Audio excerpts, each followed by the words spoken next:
O assunto do vídeo de hoje é sério e eu confesso que é um vídeo que eu nem gostaria de gravar. Eu nem gostaria de tocar nesse assunto, mas ele é muito importante e a gente precisa falar sobre isso. Hoje a gente vai falar sobre iatrogenia. Iatro é curador, genia é causado por, gerado por. A gente está falando de algo que é causado pelo curador. Para ser mais exato, eu estou falando de danos causados por profissionais de saúde. É um assunto grave, mas é importante a gente falar. A primeira coisa que é importante a gente esclarecer é que eu não estou aqui apontando o dedo e falando que algum profissional de saúde está desejando, causando de propósito mal para um paciente.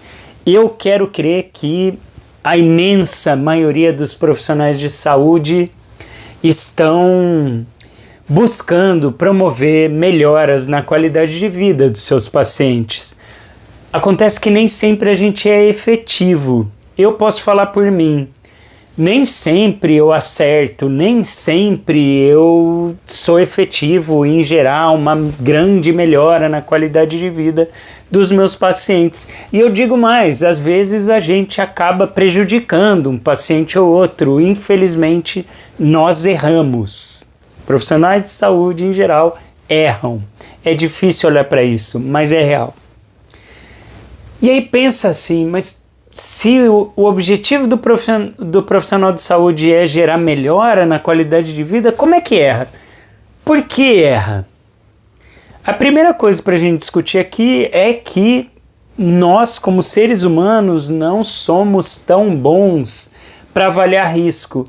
O Daniel Kahneman, que é um psicólogo vencedor do Prêmio Nobel desde a década de 70, ele fala sobre como os seres humanos têm uma dificuldade para pensar estatisticamente.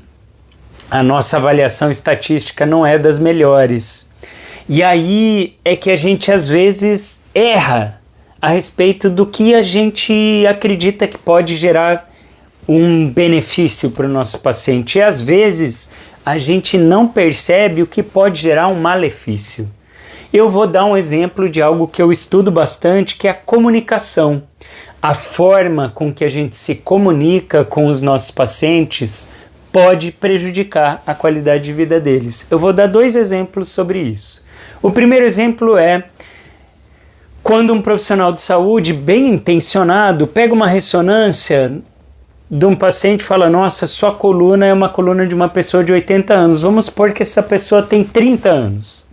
E o profissional de saúde fala: sua coluna tem 80 anos. Imagina que esse paciente tem ansiedade, ele já tem um perfil mais ansioso e ele acabou de ouvir que a coluna dele tem 80 anos e ele tem 30 anos só. Como é que esse paciente o que ele vai pensar a respeito do estado de saúde dele? Eu estou arrebentado, minha coluna está completamente destruída, eu tenho degeneração para tudo que é lado. Ele vai sair do consultório. Como é que ele vai sair do consultório? Ele vai sair andando devagar, protegendo a coluna. Se algum outro profissional de saúde fala: olha, para o seu caso vai ser bom você se movimentar mais, você fazer exercício físico, ele fala: nossa, você está maluco, como? Eu tenho coluna de 80 anos. Ou seja, uma frase gerou um impacto tremendo. E o pior é que talvez essa pessoa, esse profissional de saúde que falou essa frase, não vai ter nem ideia do impacto que essa frase causou. Outro exemplo. Às vezes os profissionais de saúde, de novo, bem intencionados, começam a ter uma atitude mais paternalista com seus pacientes, de cuidado, de falar: olha o limite, cuida aqui, não, isso você não vai dar conta. Às vezes com boa intenção. Mas o problema é que às vezes a mensagem que é passada é do tipo: você é frágil, você não dá conta disso.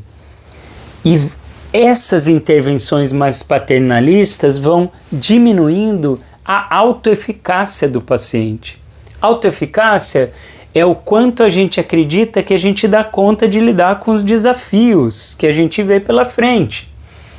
E a gente sabe que a autoeficácia está diretamente relacionado com a efetividade do tratamento, com quão bem o paciente vai lidar com efeitos colaterais, com os exercícios físicos, com a movimentação, com mudanças na alimentação. São aspectos tão importantes para o tratamento dele, e se ele tem uma autoeficácia empobrecida, ele provavelmente vai pior nesses quesitos que eu acabei de falar.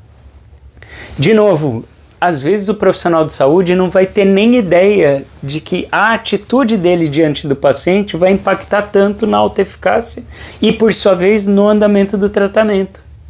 Ou seja, a gente causa mal sem saber, sem ver. E aí eu vou ficando até tomado pelo assunto aqui, porque para mim parece algo tão óbvio, mas não é óbvio para muitos profissionais de saúde. A gente precisava discutir isso mais abertamente. Isso é iatrogenia. E quando é que a minha atitude com o meu paciente vai causar algum dano? A gente precisa começar a olhar para isso e a discutir isso. Bom, quando eu vou ficando tomado assim pelo assunto, eu lembro do Semmelweis, que é um médico húngaro do século XIX, que começou a pensar que talvez as pessoas, os profissionais de saúde conseguiriam evitar muitas mortes nos trabalhos de parto se eles lavassem as mãos. E ele começou a falar isso para os profissionais de saúde. E ele foi ridicularizado. As pessoas não entendiam por que o Semmelweis estava tão preocupado com lavar as mãos para melhorar o trabalho de parto. O que tem a ver uma coisa com a outra? Sabe por que as pessoas ridicularizavam ele? Porque somente décadas depois o Louis Pasteur desenvolveu a teoria dos germes e começou a falar de seres minúsculos que estavam ali presentes no ambiente e que impactavam na saúde das pessoas. Poderiam infeccionar e poderiam gerar respostas muito ruins no trabalho de parto, por exemplo, mas não só no trabalho de parto, né? Aí fez sentido o que o Semmelweis estava falando, mas antes disso não. Então, às vezes, o que é considerado normal em uma época, em uma classe profissional, em uma determinada intervenção, passa a ser discutível décadas depois. Então, é sempre importante a gente ter essa certa dúvida a respeito de como é que a gente está atuando e qual o impacto que isso vai ter nos nossos pacientes. A última coisa que eu quero falar sobre isso, sobre iatrogenia, é o excesso de intervenção. Intervenções em excesso podem ser um problema. O Nassim Taleb, que é um matemático, no livro Antifrágil, ele fala bastante sobre isso. Ele dá um nome para isso até, intervencionismo ingênuo, que é uma postura ingênua de achar que quanto mais intervenção você faz, melhor é o resultado. Isso não é consistente com o que a gente tem de dados. Às vezes, países que investem muito em cirurgias, medicações, psicoterapia, fisioterapia, quanto mais melhor, tem resultados até piores nos tratamentos e na saúde das pessoas em geral. De novo, trazendo uma discussão para a psicologia, eu vou falar da minha postura enquanto psicólogo. Eu não concordo com essa ideia de que psicoterapia é algo que todo mundo tem que fazer. Eu não acho que é assim. Porque, às vezes, a pessoa não faz sentido para ela fazer psicoterapia naquele momento. E aí a psicoterapia não vai ser efetiva.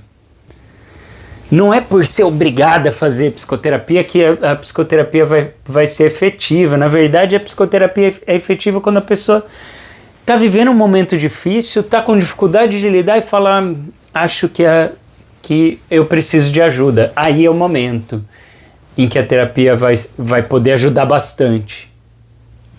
E eu não quero ter agenda lotada de pacientes que estão comigo há 15 anos fazendo terapia.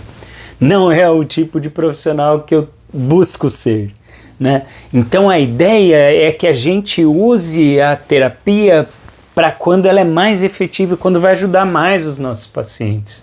E aí, será que a gente tem essa dimensão? A gente sabe quando é que a gente está ajudando e quando não?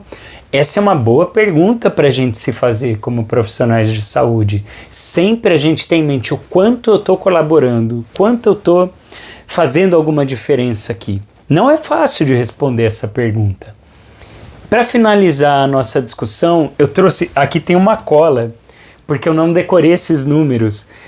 É um trecho do livro Antifrágil do Nassim Taleb. Ele traz um estudo lá da década de 30, 1930.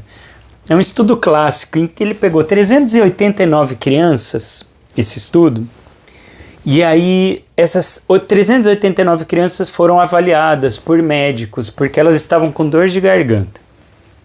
174 dessas crianças receberam indicação para fazer uma intervenção, uma cirurgia que é adenoamidalectomia, né, que é retirada das amígdalas e da adenoide. Bom, então, 389 crianças, 174 receberam indicação para essa cirurgia.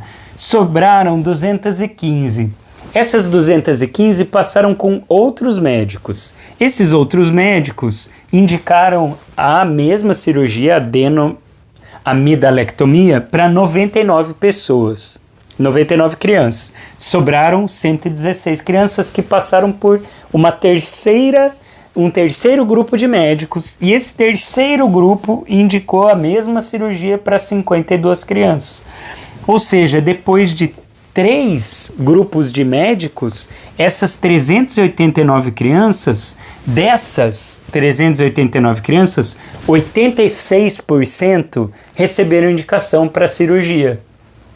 Agora, qual seria a porcentagem adequada para indicação dessa cirurgia? Segundo o Taleb, lá no livro, e citando os autores do estudo, a indicação seria de 2 a 4%.